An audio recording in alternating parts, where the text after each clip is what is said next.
Hello, everybody. It's Matt, and it's Wild Wednesday, and I am back at you with yet another review. Before I roll on to any of that, I want to wish each and every one of you a great morning, evening, dawn, day, or dusk, all that lovely stuff, because life really is too short as is.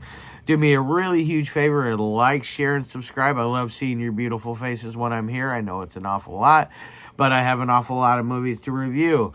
But with all that said in mind, check out the description box. I give you your brief synopsis, which I actually wrote today. That's why the synopsis sucks, because I'm not a writer, folks. I'm a talker. I give you your starring cast, your director, your runtime of the cut I am watching, along with a link for where you can watch this bad boy for free, and a link for if you decide you could toss me a couple of bucks and help support the channel. Well, all right, with all that out of the way, let's roll on to the film of the day. And today's film is a good one. It came out back in 2014. It is none other than Souvenirs of a Hitchhiker. Wow.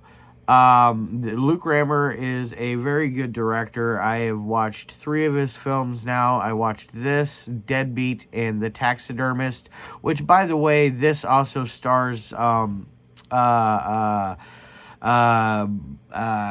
gosh, I forgot his name already. The guy that plays Bert in this is also in Taxidermist. He plays the taxidermist. He is your main lead in that.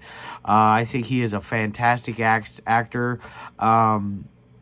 He does a very good job playing in both The Taxidermist and Souvenirs of a Hitchhiker.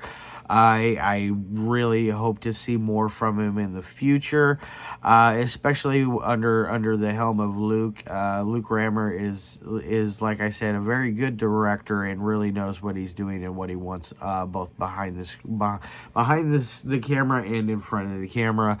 So I appreciate his passion and love for film, because he really does a fantastic job. The Taxidermist by far is his greatest work that I've seen so far. Deadbeat is very good. I did a review for that just last week, and this week with Souvenirs of a Hitchhiker, I really enjoyed that as well. Basically, what is it about? It's about this girl named Amy who is on a coast-to-coast hitchhiking trip just to check out things, to find herself, to collect souvenirs from everybody that decides to pick her up. She really does a fantastic job in this. I really liked Amy's character a lot. She's walking down the road, and it is northeastern Pennsylvania is where they are at. And she is going down the road, filming her future documentary that she is making.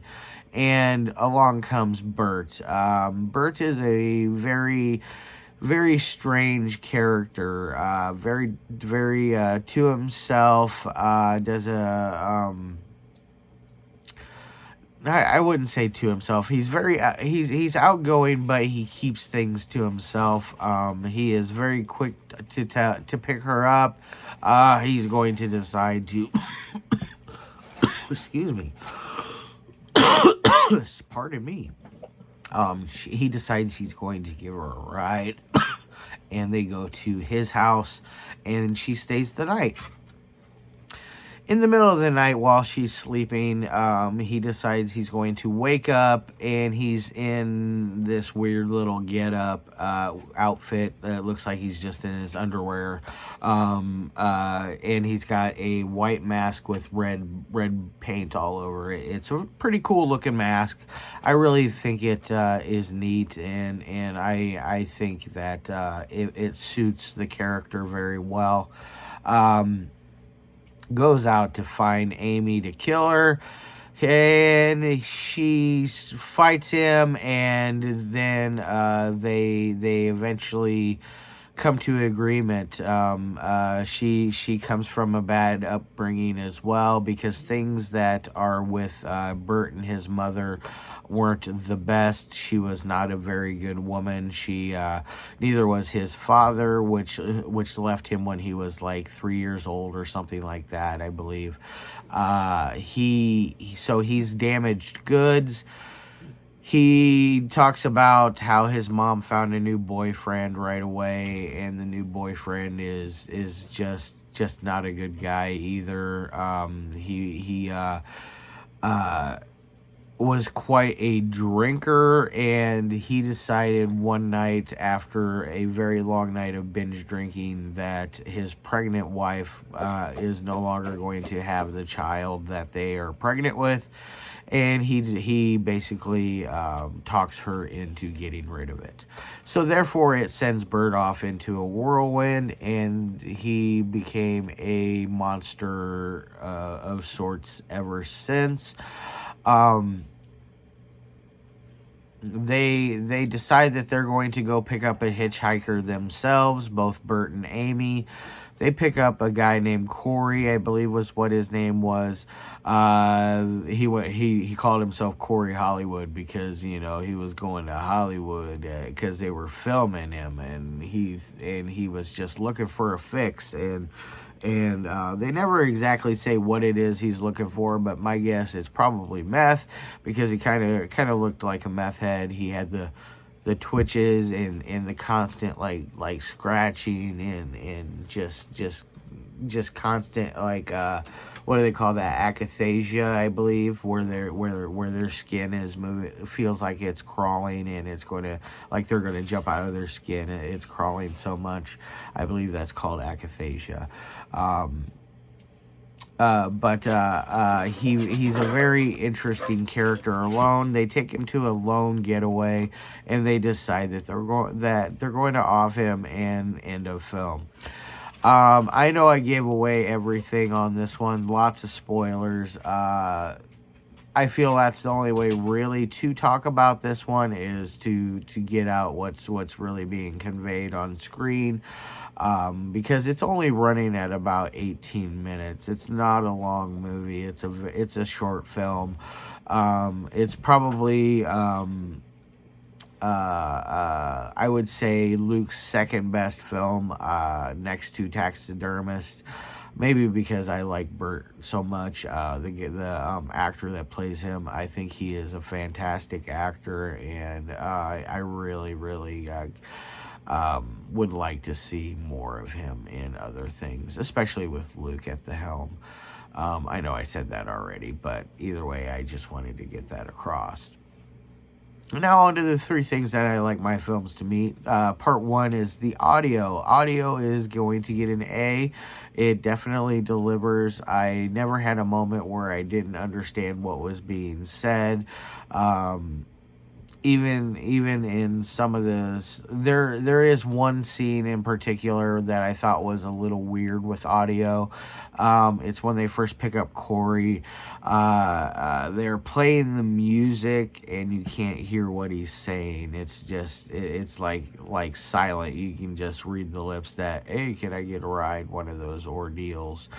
And it goes from there. That's my only like spot with the audio where I was like, I would have rather have just heard him say what he said instead of the music. There might have been an audio issue, and that's why they went with it.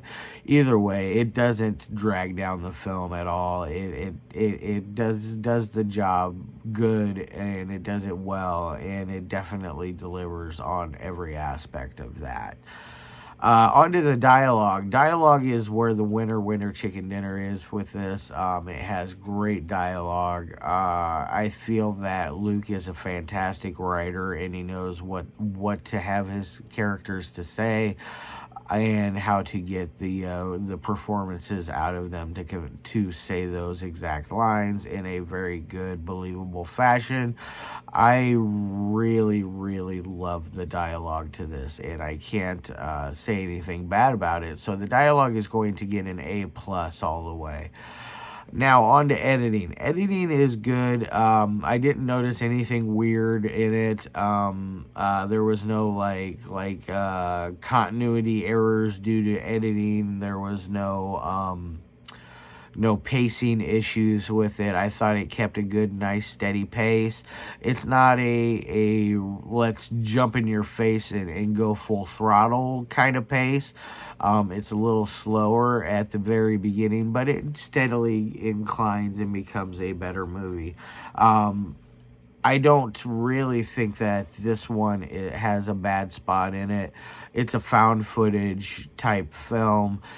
Basically, what happens is it starts out with them saying that they found this SD card at a murder scene, and they have not found the victim or the culprits yet. One of those ordeals, and that's basically how it starts up, and it ends with them talking about the SD card as well.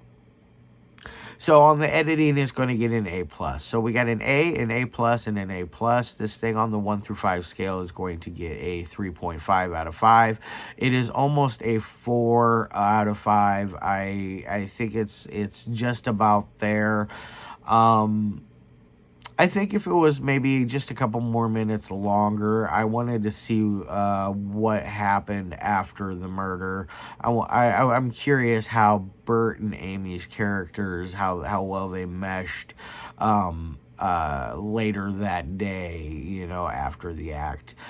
Did they stay together? Did they become a couple? Did they kill one another? Did Amy kill Bert? Did Bert kill Amy? One of those ordeals. I would have liked to have known where that went on that aspect. Maybe someday Luke will do a sequel. That would be really cool. I think that this is one that could spawn sequels, and they could be very successful if they're done on this same aspect and on this same level of production value, because this has a very good production value for a found on footage type film. So it definitely is a home run, and I definitely want you guys to check this out. It's perfect for the Halloween season. If you like found footage, you'll like this. If you like horror, you're gonna like this. If you like some deep, traumatic, like childhood psychoses type going on with your characters, you're gonna like this. There is so many things in this that you're gonna like, and it delivers. So with all that said in mind, I'm going to take a look at the list, and tomorrow is going to be Joe Sherlock's Dark Zone 13, and then Center City 1 and 2, and then Incessant, and then Tinkerman, and then I will be moving on to the next week, and then the next week will be another amazing week of great stuff to come. I got some Mega City records label coming. I'm going to be doing Tapeworms next week, and then in another week and a half I will be doing another one from them called Inevitable. So definitely look out for them. I really look forward to reviewing those.